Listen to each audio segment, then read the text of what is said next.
Hello all dear student, most welcome. I hope आप सभी अच्छे से होंगे। आज हम जो डिस्कस करने जा रहे हैं RPSC sub inspector telecom exam की जो वैकेंसी है उसके बारे में डिस्कस करेंगे। ये वैकेंसी रिलेटेड है इलेक्ट्रिकल इंजीनियरिंग, इलेक्ट्रॉनिक्स इंजीनियरिंग और बीएससी स्टूडेंट से रिलेटेड है।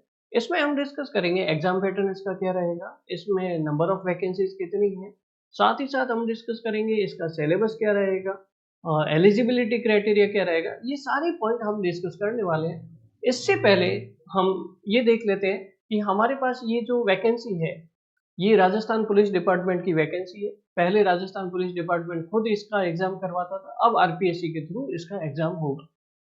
सो दिस इज अमृत वंश Jangid, IAS qualified in electrical engineering branch. आगे चल के हम डिस्कस करते हैं। यहाँ पर हमारे पास सबसे पहले हम देखते हैं इसकी नंबर ऑफ वैकेंसीज कितनी है। यहाँ पर हमारे पास टोटल 98 पोस्ट है और इसकी जो eligibility criteria that is very important. या तो आपका बीएससी होना चाहिए, फिजिक्स एंड मैथमेटिक्स आपके पास होना चाहिए, या बीटेक होना चाहिए। Which branch? Telecommunication branch, electronics branch या इलेक्ट्रिकल इंजीनियरिंग ब्रांच में। राजस्थानी कल्चर का नॉलेज होना चाहिए और ये हमारे पास हिंदी का भी नॉलेज होना चाहिए। So this is the eligibility criteria. Age पर एलिजिबिलिटी क्राइटेरिया तीन हमारे पास टर्म्स यहाँ पर कंसिडर कर सकते हैं: इलेक्ट्रिकल इंजीनियरिंग, इलेक्ट्रॉनिक्स इंजीनियरिंग और telecommunication engineering from the engineering field, और बीएससी साथ में हम इंक्लूड कर सकते हैं। अब हमारे पास एक और इम्पोर्टेंट क्राइटेरिया है, यहाँ पर एज लिमिट का बहुत रेस्ट्रिक्शन है, ये थोड़ा ध्यान दीजिएगा। एज लिमिट जो है यहाँ पर बोली गई है मिनिमम 20 ईयर्स और मैक्सिमम आपके पास 25 ईयर्स हो सकती है। लेकिन ये वैकेंसी लास्ट में 2007 में इसका एग्जाम करवाया गया था। उसके बाद जो है हमारे पास 2016 में भी इसका एडवर्टाइजमेंट आया था, लेकिन एग्जाम नहीं हो पाया। उसके बाद ये अब हमारे पास से साइबर सिक्योरिटी के केस बढ़ने लग गए, इससे रिलेटेड हमारे पास वैकेंसी जो है अभी आई है। तो इसमें हमारे पास जो है उसके अकॉर्डिंग इतना टाइम हो गया इस वैकेंसी को आए हुए, इसलिए एडिशनल 3 साल की छूट और दी गई है हमारे पास एज के हिसाब से। मतलब आपके पास जो है मैक्सिमम आपकी एज लिमिट कितनी हो सकती है? 25 प्लस 3 28 ईयर्स हो सकती है जनरल के लिए, फॉर द जनरल मेल, है ना, जनरल के लिए। अब हमारे पास जैसे कई सारे वुमेन कैटेगरी वुमेन है, जनरल मेल के लिए तो 28 ईयर है, जनरल फीमेल के लिए एडिशनल 5 ईयर और दिया हुआ है, that is 28 plus 5 33 maximum age हो सकती है जनरल फीमेल के लिए।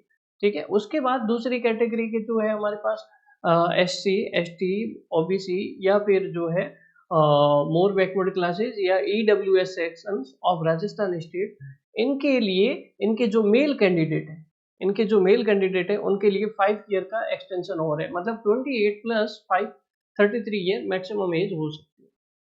उसी तरह एससी, एसटी, ओबीसी और मोर बैकवर्ड क्लासेस या ईडब्ल्यूएस फीमेल के लिए एडिशनल 28 प्लस 10 मतलब 38 ईयर का हमारे पास जो है या मैक्सिमम एज हो सकता है। सो आपके पास कुल मिला के बात ये है, ये एज लिमिट है। इस एज लिमिट को आप चेक करिएगा, उसके अकॉर्डिंग ही फॉर्म फिलअप करिएगा। एग्जाम पैटर्न की बात करते हैं। इसमें 3 स्टेजेस होगी हमारे पास। सबसे पहले रिटन एग्जामिनेशन होगा, उसके बाद फिजिकल टेस्ट होगा और थर्ड हमारे पास इंटरव्यू होगा। ये 3 स्टेज में आपको एक बात क्या ध्यान रखनी है, सबसे पहले हमारे पास रिटन एग्जामिनेशन में कौन सा सिलेबस रहेगा, क्या पॉइंट रहने वाले, वो डिस्कस करेंगे। Physical test is also important, उसके भी टर्म्स आप अभी नियम देख लेना, नहीं तो आप रिटन एग्जाम क्लियर करके बोलोगे कि मैंने तो ये नियम देखे ही नहीं थे सर, अब क्या करें, पहले ही देख लें। ठीक है। हमारे पास सबसे पहले रिटन एग्जाम का पैटर्न देख लेते हैं, सिलेबस बाद में डिस्कस करेंगे। रिटन एग्जाम का जो हमारे पास पैटर्न है, इसके 2 पेपर होंगे, paper first and paper second. Paper first हमारे पास जो रहेगा जनरल हिंदी का रहेगा, 200 मैक्सिमम मार्क्स रहेंगे और 2 आवर का पेपर रहेगा, ऑब्जेक्टिव होगा। सेकंड पेपर जो रहेगा जीके एंड जनरल साइंस का रहेगा, साथ में मेंटल एबिलिटी और रीजनिंग भी रहता है। ठीक है। आप इसका सिलेबस आएगा तब देख लेंगे, अभी सिलेबस के पॉइंट ऑफ व्यू में बाद में डिस्कस करते हैं।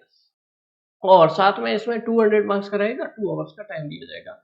Negative marking 1/3 of assign mark रहेगी, ये बात आपको ध्यान रखनी। इसमें एक बात ध्यान रखना कि हर एक पेपर में मिनिमम 36% मार्क्स तो आने ही चाहिए और दोनों का एवरेज 40% से ज़्यादा मार्क्स होने चाहिए। आपके दोनों की एवरेज के लिए 40% से ज़्यादा मार्क्स होने चाहिए, ध्यान रखना। ठीक है। इंडिविजुअल में 36% मार्क्स और 40% मार्क्स हर एक पेपर में होंगे एवरेज के बेस पे। अब फिजिकल फिटनेस का देख लेते हैं। फिजिकल फिटनेस का आप देखिएगा, मेल कैंडिडेट है उनकी हाइट जो है वो आपके पास 168 सेंटीमीटर है, उससे कम नहीं होनी चाहिए, ये बात ध्यान रखना। उसके बाद चेस्ट दोनों कंडीशन में, मतलब सांस ले रहे हो या फिर बिना सांस के 81 सेंटीमीटर, सांस फूला के आपके पास 86 सेंटीमीटर होना चाहिए। इतना मिनिमम आपके पास रेंज दिया हुआ है। वुमेन के लिए जो आपके पास हाइट है 152 सेंटीमीटर से कम नहीं होनी चाहिए, वेट जो है 47.5 किलोग्राम से कम नहीं होना चाहिए, ठीक है। उसके बाद हमारे पास जो है ST/SC से रिलेटेड जो स्टूडेंट्स हैं उनकी हाइट में 5 सेंटीमीटर का डेविएशन चल सकता है, ठीक है। और साथ ही साथ जो गोरखा और गढ़वाली कैंडिडेट है उनकी हाइट जो 160 सेंटीमीटर से कम नहीं होनी चाहिए, और चेस्ट जो है 79 सेंटीमीटर बिना फूले हुए, और फूले हुए में 84 सेंटीमीटर से कम नहीं होना चाहिए। क्लियर है। ये फिजिकल फिटनेस की टर्म्स देख लीजिएगा पहले, उसके बाद ही फॉर्म फिलअप करना। अगर आपकी ये टर्म्स क्लियर होती है उसके बाद फॉर्म को फिलअप करिएगा। अब हमारे पास एज यूजुअल हमारे पास जो है यहाँ पर इसका प्रीलिम्स का सिलेबस क्या रहने वाला है वो हम डिस्कस, ठीक है। प्रीलिम्स मतलब रिटन एग्जाम का सिलेबस क्या रहने वाला है, देन फिजिकल टेस्ट होगा, उसके बाद इंटरव्यू फाइनल होगा, ठीक है। ओवरऑल आपको ये ध्यान रखना है कि 45% से आपको ज़्यादा मार्क्स रखने हैं हर स्टेज में। क्लियर है। फिजिकल टेस्ट में तो कोई मार्क्स नहीं रहेंगे, लेकिन रिटर्न और इंटरव्यू में आपको इससे ज़्यादा रखने हैं, ठीक है। सो सिलेबस हमारे पास यहाँ पर जो है पेपर फर्स्ट हमारे पास हिंदी है। हिंदी से रिलेटेड जो हमारे पास सिलेबस है उसमें शब्द रचना हमारे पास सबसे पहले, फिर शब्द प्रकार, शब्द ज्ञान, शब्द शुद्धि, व्याकरणिक कोटियां मतलब लिंग, वचन, पुरुष, काल, वृत्ति, पक्ष, वाच्य, इससे रिलेटेड वाक्य रचना और वाक्य शुद्धि, विराम चिन्हों का प्रयोग, मुहावरे, लोकोक्ति और पारिभाषिक शब्दावली, प्रशासनिक विधिक, ये जो शब्दावली रहती है वो रहेगी, ठीक है। और 200 मार्क्स का पेपर रहेगा, 2 आवर का टाइम मिलेगा, ऑब्जेक्टिव टाइप होगा, 1/3 नेगेटिव मार्किंग रहेगी। तो ये सिलेबस आपका रहेगा पेपर फर्स्ट हिंदी का, आपके सिलेबस रहेगा। पेपर सेकंड का सिलेबस देखते हैं। पेपर सेकंड का सिलेबस थोड़ा सा वास्ट रहने वाला है। इसमें एक बात ध्यान दीजिएगा, टेक्निकल कुछ भी नहीं है, कंप्लीटली नॉन टेक सिलेबस है ना। पेपर फर्स्ट आपका जनरल हिंदी है और पेपर सेकंड आपका जीके एंड जनरल साइंस है, कंप्लीटली नॉन टेक सिलेबस है। तो नॉन टेक की जो प्रिपरेशन कर रहे हैं उनके लिए ये थोड़ा सा एक्स्ट्रा बेनिफिट वाला पॉइंट रहेगा, ठीक है। यहाँ पर हमारे पास सबसे पहले जीके एंड जनरल साइंस है, तो इसमें हम देख लेते हैं। सबसे पहले क्या आता है, राजस्थान की हिस्ट्री, आर्ट, कल्चर, ये रहेगा सबसे पहले। फिर इंडिया की हिस्ट्री रहेगी, तो राजस्थान की हिस्ट्री, आर्ट, कल्चर आ गया। फिर इंडिया की हिस्ट्री हमारे पास आएगी, एंशिएंट एंड मिडिवल और मॉडर्न, ठीक है। तीनों पार्ट कवर हो गए, Rajasthan history as well as Indian history. उसके बाद world geography, India geography, Rajasthan geography, ये तीनों रहेगा। उसके बाद Indian constitution, polity, Indian polity, governance, ये सारा सिस्टम रहेगा। साथ ही साथ राजस्थान का जो एडमिनिस्ट्रेटिव सिस्टम है, पंचायती राज वगैरह, उसके बारे में भी यहाँ पर कुछ डिटेल रहेगी, ठीक है। ये वाला हमारे पास सिलेबस रहेगा, आप स्क्रीनशॉट भी ले सकते हैं। उसके बाद हिस्ट्री हो गया, जियोग्राफी हो गया, पॉलिटी हो गया, इकोनॉमिक्स पता है। इकोनॉमिक्स में हमारे पास बेसिक कंसेप्ट जो इकोनॉमिक्स के हैं, इंडियन इकोनॉमी के, वो हमारे पास रहेंगे। ये सारा सिलेबस रहेगा, basic concept of electronic economics, economic development and planning, human resource and economic development, social justice and empowerment, ये सारे पॉइंट्स इसमें रहने वाले हैं। इकोनॉमी और राजस्थान के लिए जो मिनरल्स वगैरह से रिलेटेड है, एग्रीकल्चर, इंडस्ट्रियल सेक्टर्स में सर्विसेज है, उनके लिए भी यहाँ पर इंपॉर्टेंट पॉइंट्स कवर होंगे। वेलफेयर स्कीम्स वगैरह, इसके बारे में नॉलेज रहना चाहिए। साइंस एंड टेक्नोलॉजी में जो आप जनरल साइंस पढ़ते हैं नॉर्मली, वो तो आनी ही चाहिए। साथ ही साथ हमें जो है additional space technology, electronics, computer and IT, information technology, communication technology, इसका नॉलेज होना चाहिए।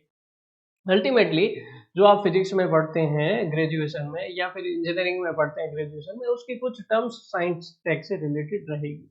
Everyday science, defence technology, nano technology, इसके बारे में नॉलेज होना चाहिए। Reasoning and mental ability, logical reasoning रहेगी। मेंटल एबिलिटी में हमारे पास number series, letter series, odd man out, blood relations, coding decoding, ये रहेगा। बेसिक न्यूमेरेसी की जो प्रॉब्लम है जो हमारे पास रीजनिंग मेंटल एबिलिटी का सिलेबस रहता है, जनरली आप सारे एग्जाम में ये नॉर्मली कॉमन रहता है, तो वही सिलेबस यहाँ पर रहने वाला है। और उसके बाद सबसे लास्ट में करंट अफेयर भी रहेगा।